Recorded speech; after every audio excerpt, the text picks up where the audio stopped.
பாரிலரும் புகழ் படைத்த பரமஹம்சன் பாரத தாய் பெற்ற தவ பயனாய் வந்தோன் நீரொழிய பாலுண்ணும் நெறியில்லாய்ந்து நிலையான உண்மைகளை நெஞ்சில் கொண்டோன் கூறிய மாமதி விவேகானந்தர்க்கு கோதிலாமை ஞான குருவாய் நின்றோன் சீரியனம் ராமகிருஷ்ண தேவன் பாதம் சென்னிமிசை கொண்டு நிதம் சேவிப்போமே. அன்பின் வடிவாய் திகழ்பவளை அருளே இயல்பாய் கொண்டவளை இன்பம் யாவும் தருபவளை இதய கோயில் வாழ்பவளை துன்பம் நீக்கி காப்பவளை தூய அன்னை சாரதையை என்றும் போற்றி தொழுதிடுவோம் எல்லா நலமும் எய்திடுவோம்.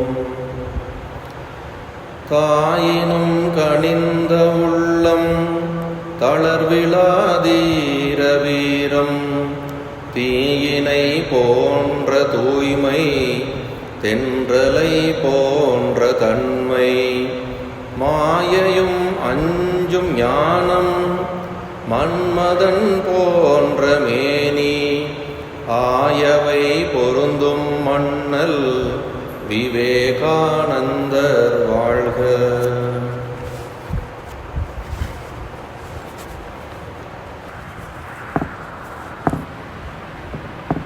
பக்தர்களுக்கும் பெரியோர்களுக்கும் இனிய மாலை வணக்கம். இன்று ஜெகதாதிரி பூஜை நடைபெறுகின்ற தினம். அதனால் நாம் இன்று அன்னையின் வீட்டில் எவ்வாறு ஜெகதாதிரி பூஜை முதலாக தொடங்கப்பட்டது என்பதை பற்றி சிந்திக்கலாம்.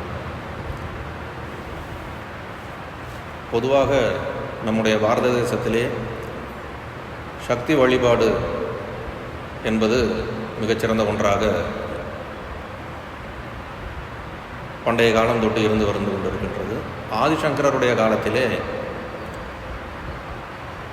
ஏறக்குறைய 72 பிரிவுகளாக நம்முடைய வழிபாட்டு முறைகள் பிரிந்து இருந்ததாகவும் அதனை சங்கரர் 6 சமயங்களாக வகுத்து அதைத்தான் ஷண்மத ஸ்தாபகர் என்று நாம் சங்கரரை கொடுக்கின்றோம்.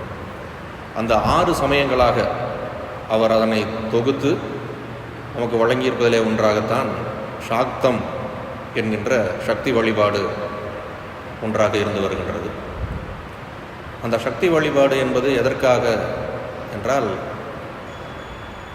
அன்னையை பின்பற்றுபவர்கள் யாரெல்லாம் தேவி உபாசனையை செய்து கொண்டிருக்கிறார்களோ அவர்களெல்லாம் சாக்தர்கள், சக்தியை வழிபடுபவர்கள்.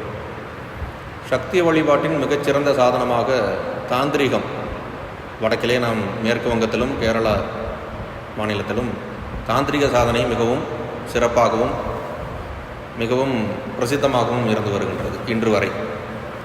ஆனால் நம்முடைய தமிழ்நாட்டை பொறுத்தவரை ஸ்ரீவித்யா உபாசனை என்பதுதான் அன்னையினுடைய வழிபாட்டு முறையில் மிகச்சிறந்த ஒன்றாக இருந்து வருகின்றது. அந்த ஸ்ரீவித்யா உபாசனையை மேற்கொள்கின்ற அனைவருக்கும் நம்முடைய வழிபாட்டு முறையிலே வருகின்ற, அதாவது சோடசி, நம் குருதேவருடைய நம்ம அன்னையை சோடசியாக வழிபட்ட காரணம் என்னவென்றால், மொத்தமாக 16 கலைகளாக அன்னை விளங்குவதாக நம்முடைய புராணங்கள் கூறுகின்றன. ஏனென்றால் அந்த காலத்திலே குருதேவர் கூறியிருப்பார், நான் 16 அணாவுக்கு நான் செய்திருக்கிறேன், நீங்கள் ஒரு அணாவுக்கு செய்தால் போதும், என்னுடைய அச்சிலே நீங்கள் உங்களை வார்த்து கொள்ளுங்கள் என்பார். ஏனென்றால் அந்த காலத்திலே 16 என்பது தான் ஒரு முழுமை. இந்த காலத்தில் நாம் சொல்கின்ற 100 என்பதை போல 16 என்றால் முழுமையாக இருந்தது. அதிலே ஒரு பாகம் நாம் செய்ய வேண்டும் என்பது. அதிலே அன்னை மொத்தம் 16 கலைகளில் ஒன்றாக 16 கலைகளாக விளங்கி கொண்டிருக்கிறாள். 16 கலை என்றால் 16 நிலைகள். அதிலே மிகவும் உயர்ந்த இடத்திலே ஸ்தானத்திலே இருப்பவள் தான் அன்னை சோடசி. அந்த அன்னை சோடசியை மனிதர்களாகிய நம்மால் இயல்பாக அல்லது சாதாரணமாக வழிபட முடியாது. அதற்குண்டான முறைகள் என்பவை மிகவும் கடினமானவைகளாக இருக்கும். அதற்கு நாம் தகுதி படைத்தவர்களாகவும் இருக்க வேண்டும் என்ற காரணத்தால் நம்மால் அன்னையை அந்த இடத்தில், அந்த ஸ்தானத்தில் வைத்து நம்மால் வழிபட மனிதர்களால் முடியாத காரியம். அதனால தான் குருதேவர் போன்ற அவதார புருஷர்களுக்கு அது இயல்பாக வாய்க்கப்பெற்ற ஒன்று. அந்த அன்னை சோடசிக்கு அடுத்த நிலையில், அதாவது அவளுக்கு இணையாக இருப்பவள் தான் அன்னை லலிதா. அதனால்தான் லலிதா, திரிபுர சுந்தரி, ராஜராஜேஸ்வரி, காமாட்சி இவர்கள் எல்லாம் பெயர்கள் வேறு வேறு இருந்தாலும் அன்னை ஒருவள் தான் அந்த நிலையில். அதனால தான் நாம் அனைவரும் அன்னை லலிதையை அந்த இடத்திலே வைத்து நாம் பூஜித்து கொண்டிருக்கிறோம். குருதேவர் கூறியது போல அவர் கண்ட, அதாவது தேவியனுடைய வடிவங்களிலே ராஜராஜேஸ்வரியை போன்ற அழகு வேறு யாரும் இல்லை என்று கூறியிருக்கிறார். இன்னொரு சிறப்பு என்னவென்றால், நம்முடைய குருதேவர் தோதாபுரியிடமிருந்து சன்னியாச தீட்சை பெற்றவர். அந்த 10 ஆதிசங்கரர் வகுத்த 10 சம்பிரதாயங்களில் நம்முடைய முறை என்பது புரி சம்பிரதாயம். ஒவ்வொரு சன்னியாச பிரிவுக்கும் ஒரு பிரிவு இருக்கின்றது. அந்த பிரிவில் நாம் புரி சம்பிரதாயத்தை சேர்ந்தவர்களாக இருக்கிறோம். அந்த புரி சம்பிரதாயத்தை சேர்ந்த தேவதை, அவர்களுக்குண்டான இஷ்ட தெய்வம் நமக்கெல்லாம் என்னவென்றால் அன்னை காமாட்சி, காஞ்சிபுரத்திலே. அந்த அன்னை காமாட்சியைத்தான், அந்த லலிதாவைத்தான் குருதேவர் நம்முடைய அன்னையாக, சோடசியாக குருதேவர் வழிபாடு செய்திருக்கிறார் என்பது மிகச்சிறப்பான ஒன்று. இதில் நம்முடைய அன்னைக்கும் அந்த லலிதைக்கும் வேறுபாடு இல்லை என்பது அவர் மறைமுகமாக உணர்த்துகின்ற வேறொரு செய்தி.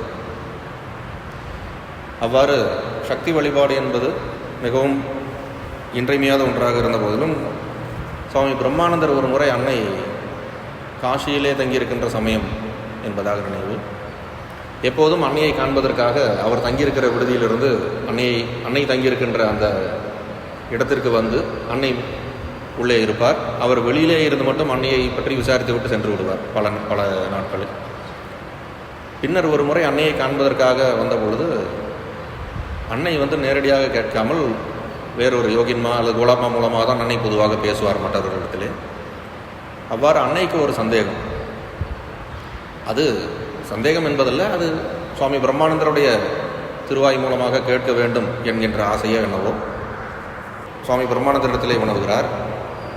எதற்காக நாம் எல்லா பூஜைகளின் வழிபாட்டின் தொடக்கத்திலும் நாம் அன்னையை பிரார்த்திக்கிறோம் என்று கேட்க சொல்வார். அதற்கு சுவாமி பிரம்மானந்தருடைய பதில் என்னவென்றால், முக்தியின் திறவுகோல் அன்னையிடம்தான் இருக்கிறது. அதனால்தான் அந்த முக்திக்கு அடிப்படையான அந்த ஞானத்தை வழங்குகின்ற அனைத்தும் அன்னையின் அருள் கிடைத்தால் மட்டுமே நமக்கு கிடைக்கும் என்பதால் தான் முதலில் அன்னையை வணங்கி அன்னையினுடைய அருளாசிகளை பெற்று அவளை மகிழ்வித்து நாம் அடுத்த காரியத்தை செய்ய தொடங்குகிறோம் என்று கூறியதிலிருந்து அன்னைக்கு மிகவும் ஒரு மகிழ்ச்சி உண்டாகும். அவ்வாறு சக்தி வழிபாடு இவ்வாறு இருந்தாலும் நம்முடைய ராமகிருஷ்ண ஸ்ரீ சாரதாதேவி சுவாமி விவேகானந்தருடைய பரம்பரையிலே வந்த நமக்கெல்லாம் ஒவ்வொரு ஆண்டும் ஒரு விழாக்கள் தொடங்குகின்ற சமயம் என்பது சுவாமி ராமகிருஷ்ணானந்தருடைய ஜெயந்தி முதல் நமக்கு தொடங்கி குருதேவருடைய ஜெயந்திக்கு பின்னால் சுவாமி யோகானந்தருடைய ஜெயந்தியோடு நிறைவடையும். அந்த சுவாமி யோகானந்தருடைய ஜெயந்தியிலிருந்து சுவாமி ராமகிருஷ்ணானந்தருடைய ஜெயந்தி நாள் வரை நமக்கு வேறு எந்த விதமான விழாக்களும் இல்லை. அதுபோல் மற்ற தினங்களில் நாம் பொதுவாக மற்றவர்களுக்கும் சேர்த்து எடுத்துக்கொண்டால் விநாயகர் சதுர்த்தியிலிருந்து நமக்கு விழாக்கள் தொடங்கும். விநாயகர் சதுர்த்தி, நவராத்திரி, தீபாவளி, பின்னர் பொங்கல், இதுபோல் தொடர்ந்து விழாக்கள் நடைபெறும். அந்த வகையிலே வங்காளத்தை சேர்ந்தவர்களுக்கு துர்கா பூஜை, நாமெல்லாம் நம் தமிழ்நாட்டிலே கொண்டாடி கொண்டிருக்கின்ற நவராத்திரி என்பது அவர்களுக்கு துர்கா பூஜை என்று சிறப்பாக கொண்டாடுவது நாம் அறிந்த ஒன்று. அந்த துர்கா பூஜைக்கு பின்னர் காளி பூஜை, இந்த ஜெகதாதிரி பூஜை, பாக்கியுள்ள குருதேவருடைய ஜெயந்தி விழாக்கள் அனைத்தும் தொடர்ந்து நடைபெற்று கொண்டிருக்கும்.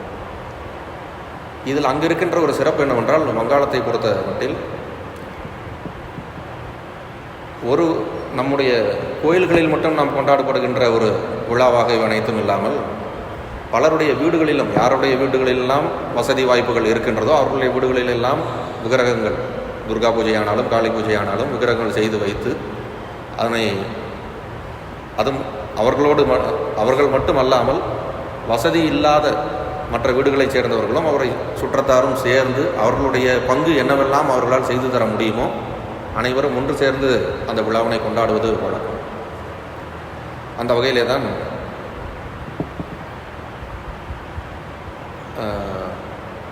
துர்கா பூஜை நிறைவு பெறுகிறது. அடுத்து காளி பூஜை நடைபெற இருக்கின்றது. அந்த காளி பூஜை ஜெயராம்பாடியிலே நவமுகர்ஜி என்கின்ற ஒரு நபர் மிகவும் விமரிசையாக எல்லா வருடமும் அதனை கொண்டாடி கொண்டு வருகிறார். அவருக்கு அந்த கிராமத்தில் இருக்கின்ற அனைத்து நபர்களும் தங்களால் இயன்ற உதவிகளையும் அன்னைக்கு தேவையான நிவேதனங்களையும் மற்ற பொருட்களையும் வாங்கி கொடுப்பது வழக்கம். அவ்வாறு இருக்கையில் நம்முடைய அம்மாவின் தாய் ஷியாமா சுந்தரிக்கும் அதுபோன்ற ஏதாவது செய்து கொடுக்க வேண்டும், நிவேதனத்துக்காகவாவது அல்லது பூஜைக்கு தேவையான இந்த ஏனும் செய்து கொடுக்க வேண்டும் என்கின்ற அவாவின் காரணமாக செய்து கொண்டு செல்கிறார். ஆனால் அந்த நவமுகர்ஜிக்கும் அன்னையினுடைய பெற்றோர்களுக்கும் முன்பே இருந்த சில மன கசப்பின் காரணமாக நம்முடைய அன்னையின் தாய் ஷியாமசுந்தரி கொண்டு செல்கின்ற அந்த நிவேதனத்தையும் மற்ற பொருட்களையும் அவர் ஏற்றுக்கொள்ள மறுக்கிறார். நீ கொண்டு வந்த பொருட்களை என்னால் இங்கு பூஜைக்கு பயன்படுத்த முடியாது என்று நிராகரித்து விடுகிறார். அத்தனை பேருக்கு முன்பாக வைத்து ஒரு பக்கம் அவமானம், சங்கடம், இன்னொரு பக்கம் அழுகை.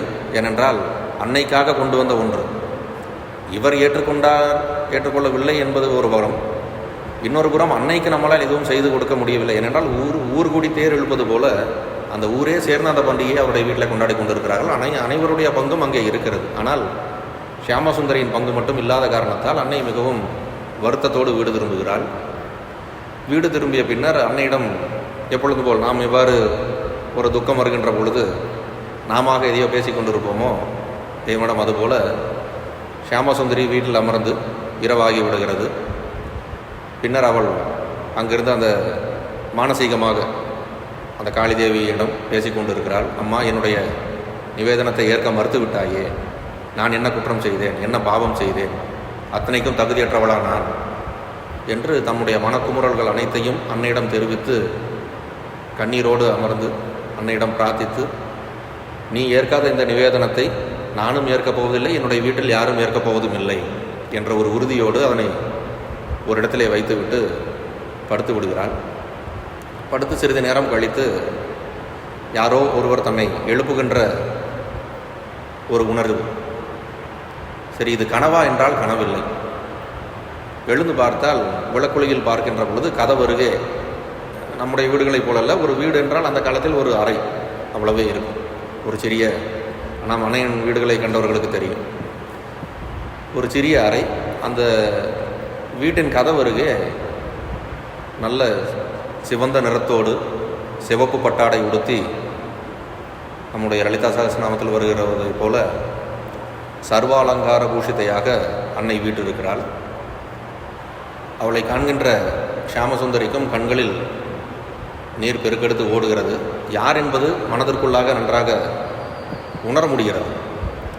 ஆனால் முன்பு வழிந்த கண்ணீர் ஒரு ஆற்றாமையின் காரணமாக ஒரு விரக்தியிலும் ஒரு சங்கடத்திலும் வழிந்த ஒரு கண்ணீர். ஆனால் இப்போது வருவது அவருடைய ஆனந்த கண்ணீர். ஏனென்றால் பயம் தோன்றவில்லை. யாரோ ஒருவர், ஒரு பெண் தம்முடைய வீட்டின் கதவருகே தாளிட்ட வீட்டின் உள்ளே இருக்கிறாள் என்பதை காண்கின்ற பொழுது பொதுவாக எல்லோருக்கும் ஒரு பயமோ ஒரு படபடப்பும் தோன்றுவது இயல்பு. அவ்வாறாக இல்லாமல் அவளை கண்டவுடன் யார் என்று உள்ளம் உணர்கிறது. ஆனால் யார் என்று கேட்கவும் தோன்றுகிறது. என்னென்றால் அவளுடைய வாயிலிருந்து நாம் கேட்க வேண்டும் யார் என்று. நமக்கெல்லாம் தெரியும் குழந்தைக்கு என்ன வேண்டும், நம்முடைய வீட்டில் இருக்கின்ற குழந்தைகளுக்கு என்ன வேண்டும் என்பது நமக்கு நன்றாக தெரியும். ஆனால் அவர்கள் சொல்வதை கேட்கின்ற பொழுது அது நமக்கு ஒரு பேரானந்தம். அதுபோல ஷியாமசுந்தரியின் மனமானது அவளுடைய திருவாயிலிருந்து அவள் யார் என்பதை கேட்க விளைகிறது. அதன் காரணமாக யாரம்மா நீ என்று கேட்கிறாள். வேறு யார், நான் தான் ஜெகத்தாத்ரி. ஜெகத்தாத்ரி என்றால் ஜெகத்தை தாங்குபவள். இந்த உலகத்தை நான் தான் தாங்கி கொண்டிருக்கிறேன். இந்த உலகத்திற்கே தாய் நான் தான், ஜெகன்மாதா ஜெகத்தாத்ரி நான் தான் என்று அன்னை பறைசாற்றுகிறார்.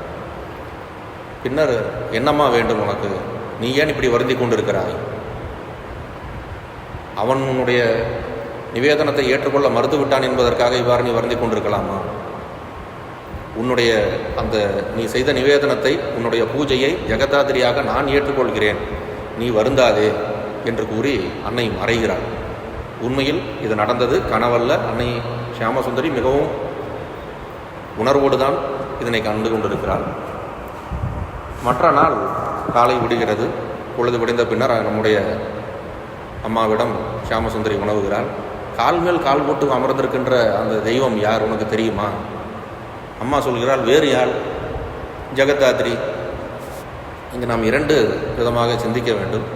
ஒன்று, ஷியாமசுந்தரியினுடைய மனக்குமுறலை அவள் ஒன்றும் பிரார்த்திக்கவில்லை, அம்மா வந்து என்னுடைய இதை ஏற்றுக்கொள் என்பது அல்ல. ஆனால் அவளுடைய மனக்குமுறலை மட்டுமே வெளிப்படுத்துகிறாள். யாரிடம்? காளியிடம். ஏனென்றால் நடப்பது காளி பூஜை.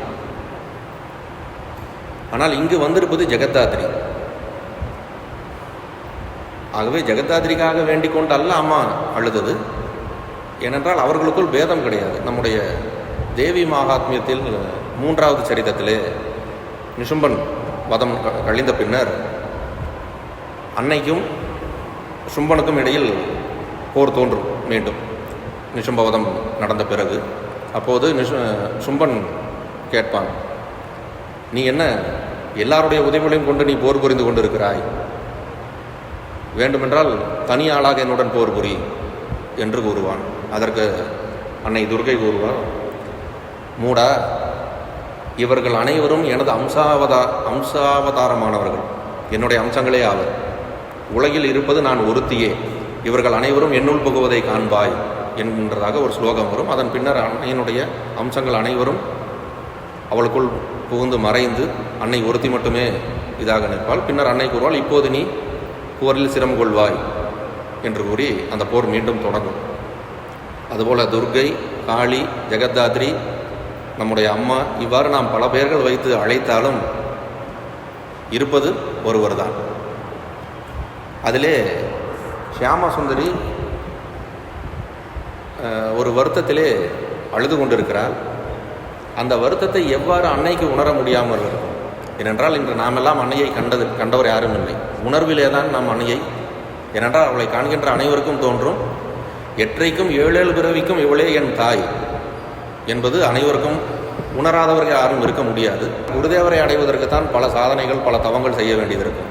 அன்னையை காண்பதற்கு அம்மா என்கின்ற ஒற்றை சொல் போது அவள் வந்து விடுவாள். அவ்வாறு அந்த அன்னை நாம் அழைக்காமலே நம்ம எல்லாம் என்றும் பாதுகாத்து கொண்டிருக்கிறாள் என்கின்ற பொழுது அவள் தங்கியிருந்த அந்த கருவறை, அதாவது ஷியாமசுந்தரியினுடைய மணிவயிறு, அவளை ஈன்றெடுத்த அந்த மணிவயிற்றுக்கும் அவள் 10 மாத காலங்கள் தங்கியிருந்த அந்த இடத்திற்கும் ஷியாமசுந்தரியினுடைய இருதயத்துக்கும் அத்தனை தூரம் இல்லை. அதனால் அவளுடைய இருதயத்திலே உணர்கின்ற அந்த வலியை என்பதை எப்படி நம்முடைய அன்னையால் உணராமல் இருக்க முடியும்? அதே சமயம் அந்த அன்னை ஜெகதாத்ரி வந்த சமயத்தில் நம்முடைய அம்மா அந்த அறையில் இல்லை. ஏனென்றால் நம்முடைய அம்மா தான் அவ்வாறு வந்திருக்க வேண்டுமே அன்றி வேறு யாரும் புதிதாக ஒரு வடிவம் எடுத்து வர முடியாது. இவையெல்லாம் நம்மை மாயிலே ஆழ்த்துகின்ற ஒரு காரணத்திற்காக அம்மா புரிகின்ற திருவிளையாடல்கள். இதே போன்ற ஒரு நிகழ்வு ஷியாமசுந்தரியின் இடத்திலே, ஷியாமசுந்தரிக்கு சில சமயங்கள் தோன்றும், இவள் யாராக இருக்கும்? அன்னையினுடைய சிறு வயதிலேயே இவள் யாராக இருக்கும்? அவள் அன்னையிடமே கேட்பாள், அம்மா நீ யாரம்மா? நீ? நான் வேறு யார்? நான் உன்னுடைய மகள் என்பாள் நம்ம அன்னை. இல்லை, எனக்கு வேறு ஏதோ போல் தோன்றுகிறது. உனக்கு என்ன போடுகிறது? நன்றாக பார், நான் உன் மகளே தான். ஏனென்றால் மீண்டும் அந்த மாயையை புகுத்தி விடுவாள். என்னால் அந்த மாயை இல்லை என்றால் இந்த உலகம் நடைபெறாது, வேறு ஒன்றும் செய்ய முடியாது என்கிற காரணத்தால். அதுபோலத்தான் நம்முடைய அன்னை அவளாகவே வந்து அன்னைக்கு அருள் புரிந்து மீண்டும் அதற்குண்டான ஏற்பாடுகள் எல்லாம் ஷியாமசுந்தரி செய்ய தொடங்குவாள். இரவும் பகலும் ஊன் உறக்கமின்றி அந்த பூஜைக்கு தேவையான அனைத்து விதமான பொருட்களையும் சேகரிப்பதற்காக அயராது பாடுபட்டு எல்லா பொருட்களையும் சேர்த்து வைத்திருப்பாள். பூஜை நடைபெறுகின்ற அந்த தினம் வரும். அப்போது நம்முடைய அன்னைக்கு அவள் ஷியாமசுந்தரிக்கு உதவுகின்ற அத்தகைய பொருள் வசதி யாருக்கும் இல்லை. ஏனென்றால் அதற்கு இந்த பூஜை நடைபெறுவதற்கு முன்பு வரை மிகவும் வறுமையிலே வாழுகின்ற ஒரு குடும்பம். இந்த பூஜைக்கு பின்னர் தான் அவர்களுடைய வறுமை மாறி செல்வ செழிப்பு வரத் தொடங்கும். அவ்வாறு அன்னையுடைய கைங்கரியம் என்னவாக இருக்கும் என்றால், அந்த பாத்திரம் முழுவதையும் தேய்த்து அந்த பூஜைக்கு உண்டான அனைத்து ஒரு விதமான ஏற்பாடுகளையும் செய்து கொடுப்பது நம்ம அம்மாவின் வேலையாக இருந்தது. இதற்கு அவள் யாரையும் உதவிக்கு அழைக்கவில்லை. எல்லாவரிடமும் அவளுக்கு எத்தனை காலம் முடியுமோ அத்தனை காலமும் அந்த வேலைகளை அவளே செய்து கொண்டிருந்தாள். கல்கத்தாவில் இருந்த சமயத்தும் இந்த ஜெகதாத்திரி பூஜை நடைபெறுகின்ற சமயங்களிலே அன்னை ஜெயராம்பாடிக்கு முன்பாகவே வந்து அன்னையினுடைய பூஜை ஏற்பாடுகள் அனைத்தும் அன்னையை கவனித்துக் கொள்வாள். இருந்தாலும் நாம் முதலாவதாக நடைபெற்ற அந்த நிகழ்ச்சி என்பது அந்த ஜெகதாத்திரி பூஜை என்பது மிகவும் விமரிசையாக முதலாம் ஆண்டு நடைபெற்று முடிந்தது. எதனால் அந்த 3 நாட்கள் நடைபெறுகின்ற அந்த நிகழ்வு, அந்த நிகழ்ச்சி முதலாவதாக நடைபெற்ற அந்த ஆண்டானது வியாழக்கிழமை அந்த பூஜை நடைபெறுகிறது. பொதுவாக வங்காளத்திலே நாம் அதனை குருவாரம் என்று கூறுவார்கள். நம்முடைய இடத்திலும் வியாழக்கிழமையானது குரு பகவானுக்கு வந்த நாளாக கருதப்படும். அந்த குருவாரத்தில் மங்களகரமான நாள் என்பதால் அன்னையை அதே தினம் விசர்ஜனம், அன்னையை அனுப்பி வைப்பது என்பது வேண்டாம் என்று முடிவெடுத்து நம்முடைய அம்மா இன்று வேண்டாம் நாளை செய்து கொள்ளலாம் என்று முடிவெடுப்பாள். நாளை அடுத்த நாள் பார்க்கின்ற பொழுது அது மாதத்தின் இறுதி நாள். ஆகவே அன்றைய தினமும் வேண்டாம், அடுத்த நாள் மாதத்தின் முதலாவது நாள். ஆக இந்த 3 நாட்களும் வேண்டாம் என்று சொல்லித்தான் அன்னை மீண்டும் அந்த 3 நாட்களும் அங்கேயே தங்கியிருந்து அந்த பூஜையை ஏற்றுக்கொள்வாள். அந்த ஒரு கிரமத்தின்படி தான் இன்றளவும் ஜெகதாதிரி பூஜை என்பது நம்முடைய அம்மாவின் வீட்டிலே 3 நாட்கள் இன்று வரை நடைபெற்று வந்து கொண்டிருக்கிறது. அப்படி அந்த முதலாம் ஆண்டு முடிந்த பிறகு அடுத்த ஆண்டு ஒன்று செய்ய போன்ற சிறிது காலத்திற்கு முன்பாகவே ஷியாமசுந்தரி, நீ முன்பாகவே வந்து அனைத்து வேலைகளையும் தொடங்கிவிட வேண்டும். மீண்டும் ஒரு முறை நம்முடைய மானத்தை அவள் காப்பதற்காக நம்முடைய வீட்டிற்கு வந்தால், பூஜையை ஏற்றுக்கொண்டால் அதோடு நிறுத்திக்கொள் போதும். மீண்டும் இது போன்ற காரியங்களை எல்லாம் நம்மால் இயலாத காரியங்களை செய்து கொண்டிருக்க வேண்டாம் என்று அன்னை கூறி மறுத்து விடுவாள். ஆனால் அன்றைய தினம் நம்முடைய அம்மாவிற்கு அதே நிகழ்வு, இதுவும் கனவல்ல, உணர்வுபூர்வமாக நடந்த ஒன்று. அதே அன்னை ஜெகதாதிரி மீண்டும் நம்முடைய அம்மாவின் முன்பு தோன்றுகிறாள். இந்த முறை அம்மாவின் முன்பாக தோன்றும் பொழுது 3 பேர் வருகிறார்கள். ஒருவர் அன்னை ஜெகதாதிரி, மற்ற இருவர் அவருடைய தோழிகளான ஜெயா மற்றும் விஜயா. இருவரும் அவருடைய தோழிகளும் பணிப்பெண்கள், எப்படி வேணாலும் வைத்துக் கொள்ளலாம், அன்னையின் சேடிகள் என்று சொல்லுவோம். அவர்கள் 3வருமாக வருகிறார்கள். அன்னை உணவுகிறாள், யாரம்மா நீ? அன்னை அதே போல் மொழிகிறாள், நான் தான் ஜெகதாத்ரி. இவர்கள் இருவரும் என்னுடைய தோழிகள், ஜெயா மற்றும் விஜயா. சரி, என்ன வேண்டும் உனக்கு? நீ தான் இந்த முறை பூஜையை செய்து வேண்டாம் என்று கூறிவிட்டால், அதனால் நான் போகட்டுமா என்று உன்னிடம் கேட்க வந்தேன். அம்மா, எங்கு போவீர்கள் என்னை விட்டு? நீங்கள் எங்கும் போக வேண்டாம், இங்கேயே இருங்கள், நான் பூஜையை நான் இனி முறையாக செய்து கொள்கிறேன் என்று அன்னை மீண்டும் அவர்களிடம் வாக்களித்து மீண்டும் அந்த பூஜையானது தொடர்ந்து கொண்டே இருக்கும். தொடர்ந்து கொண்டே இருக்கின்ற பொழுது ஏறக்குறைய 12 ஆண்டுகள் அந்த பூஜை எந்த விதமான சிரமமுமின்றி அனைத்து விதமான நல்ல ஏற்பாடுகளோடு நடந்து முடியும். அந்த முதல் 4 ஆண்டு காலம் நம்ம அம்மாவின் தாய் ஷியாமசுந்தரியின் பெயரிலே சங்கல்பம் செய்து அந்த பூஜை நடைபெறும். 2வது 4 ஆண்டுகள் நம்முடைய அம்மாவின் பேரிலே சங்கல்பம் செய்து நடைபெறும். 3வது 4 ஆண்டுகள் நம்முடைய அம்மாவின் சித்தப்பா நீலமாதவர், அப்போது அவர் உயிரோடு இருந்தார், அவருடைய பேரிலே சங்கல்பம் செய்து அந்த பூஜை நடைபெறும். 12 ஆண்டுகள் கழிந்த பின்னர் மீண்டும் நம்முடைய அம்மாவிற்கு ஒரு மனதிலே ஒரு இது தோன்றும். சரி, இந்த முறை நமக்கு 12 ஆண்டுகள் கழிந்தது, இனி பூஜையை நாம் நிறுத்திவிடலாம் என்பதாக மீண்டும் ஒரு எண்ணம். இதெல்லாம் என்னவென்றால் அவளுடைய விளையாட்டு. நாம் இதெல்லாம் நடக்கவில்லை என்றால் நாம் இன்று அமர்ந்து இதையெல்லாம் கேட்டுக்கொண்டிருப்பதோ பேசிக்கொண்டு இருப்பதோ நடவாத ஒரு காரியம். அதனால் அவள் நடத்துகின்ற அந்த லீலையில், அந்த விளையாட்டிலே பங்கு பெறுவதற்காக நடத்துகின்ற ஒன்று. மீண்டும் அதே நிகழ்வு, அதே ஜெகதாத்ரி ஜெயா மற்றும் விஜயாவோடு தோன்றுகிறாள். சரி, நான் போகட்டுமா? எங்கு போவீர்கள்? மீண்டும் அதே கதை. நீ தான் பூஜையை நிறுத்தப் போவதாக சொல்லிவிட்டாயே, அதனால் இனி இங்கிருந்து என்ன பயன்? நாங்கள் போகிறோம். வேண்டாம் வேண்டாம், இனி எந்த ஒரு ஆண்டும் இந்த பூஜையானது தடையில்லாமல் நிகழுமாறு நான் பார்த்து கொள்கிறேன் என்று மீண்டும் அன்னை அவர்களிடம் மொழிந்ததன் பேரில் அந்த பூஜையானது இன்று வரை மிகவும் சிறப்பாக எவ்வித தடையுமின்றி நடந்து கொண்டிருக்கிறது. அந்த காலத்திலே அன்னைக்கு மிகவும் சில பொருளாதார ரீதியான சில பிரச்சனைகள் இருந்தாலும் அதற்காக பக்தர்கள் வர தொடங்கிய பின்னர் அன்னைக்குண்டான அந்த சிரமம் என்பது சிறிது சிறிதாக குறைந்து கொண்டே வந்தது. அதற்காக சுவாமி யோகானந்தர் அவர் இந்த நிகழ்வு என்பது சரியாக எங்கு நிகழ்ந்தது என்பது குறிப்பிடப்படவில்லை. ஆனால் அன்னை இவ்வாறு துன்பப்படுகிறார் என்பதை கருத்தில் கொண்டு சுவாமி யோகானந்தர் அவருக்கு கிடைத்த ஒவ்வொரு பைசாவையும் சேர்த்து சேர்த்து வைத்து அன்னையோட செலவுக்காகவே அதனை உபயோகப்படுத்தி வருவார். அவ்வாறு அன்னை பாத்திரம் கழுவுவதை கண்டு மிகவும் வருந்திய சுவாமி யோகானந்தர் அன்னைக்கு மண்ணாலான பாத்திரங்களை தவிர்த்து மரத்தாலான பாத்திரங்கள் வாங்கி கொடுத்து, ஏனென்றால் மரத்தாலான பாத்திரங்களை கழுவுவது அத்தனை மிகவும் சிறிது எளிதாக இருக்கும், அத்தனை சிரமமான காரியமாக இருக்காது என்ற காரணத்தால் அதனை வாங்கி கொடுப்பார். இந்த நிகழ்ச்சிகளுக்கு பின்னர் சுமார் ஜெகதாத்ரி பூஜைக்கான ஏற்பாடுகளை செய்ய வேண்டும் என்பதற்காக அன்னையினுடைய ஏற்பாட்டின் பேரில் சுவாமி சாரதானந்தர் இந்த பூஜை தொடர்ந்து நடைபெறுவதற்குண்டான அனைத்து விதமான பொருளாதார செலவுகளும் இனி ஏற்படாத எந்த விதமான குறையும் ஏற்படாத வண்ணம் அந்த பூஜைக்கென்று சில கிட்டத்தட்ட 3-3.5 ஏக்கர் நிலம் அதற்காக எழுதி வைத்து இன்று வரை அந்த பூஜையானது தொடர்ந்து நடைபெற்று வருகிறது. ஜெகதாத்ரி அன்னையினுடைய தொடக்க காலம் எவ்வாறு இந்த ஜெகதாத்ரி பூஜை, ஏனென்றால் நமக்கு துர்கா பூஜை என்பதோ காளி பூஜை என்பதோ அதனுடைய வரலாறு நமக்கு தெரியும். எவ்வாறு தொடங்கியது, எதனால் தொடங்கியது, அன்னை எதற்காக அவதாரம் செய்தாள் என்பதெல்லாம் நமக்கு ஓரளவுக்கு தெரிந்திருக்கும். ஆனால் அன்னை ஜெகதாத்ரியினுடைய அவதாரம் என்பது எவ்வாறு நிகழ்ந்தது என்பதோ, எதற்காக அன்னை ஆவிர்பவித்தாள், என்ன காரியத்தை செய்து முடித்தாள் என்பதற்குண்டான வரலாறுகள் அவ்வளவாக நம்மிடம் இல்லை. ஆனாலும் பொதுவாக வங்காளத்திலே இருக்கின்ற ஒரு நம்பிக்கை என்னவென்றால்,